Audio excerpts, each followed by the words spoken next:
大家好，我是小雷。现在学乐器的朋友脑洞越来越大了，经常有朋友留言说，你们这个三弦为什么要这么长？是不是当中每一寸都要用到？其实不是的，古人他把这个三弦做到这个距离，根本原因是方便拿握。如果说在台上这个三弦只有这么长，这样拿着非常的不雅观。如果是这样的话，那就非常的大气。所以我们在演奏的过程当中，不是说每一部分都要弹到，包括我们的评弹当中，很多大师基本上就弹到这儿。所以说三弦最重要的部分就是在上面，少1厘米都不行。然后有个朋友就问我，那三弦上给你10厘米，你能干嘛？就是手捏这点距离，正好10公分，你不能动，你能弹什么东西？弹一个呗，大家听听看。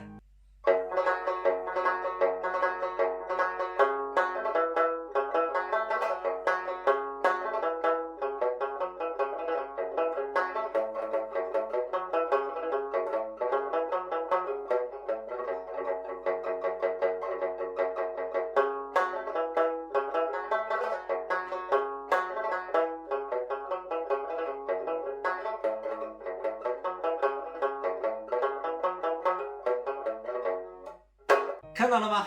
虽然没有动，但是也可以弹出非常丰富的音乐。怎么说呢？这个东西就是老祖宗智慧的精华，就是我们的民族文化。朋友们，如果你们对三弦、琵琶、苏州评弹还有什么疑问的话，可以下面留言，我会给大家解答的。精彩的视频就带给大家，再会。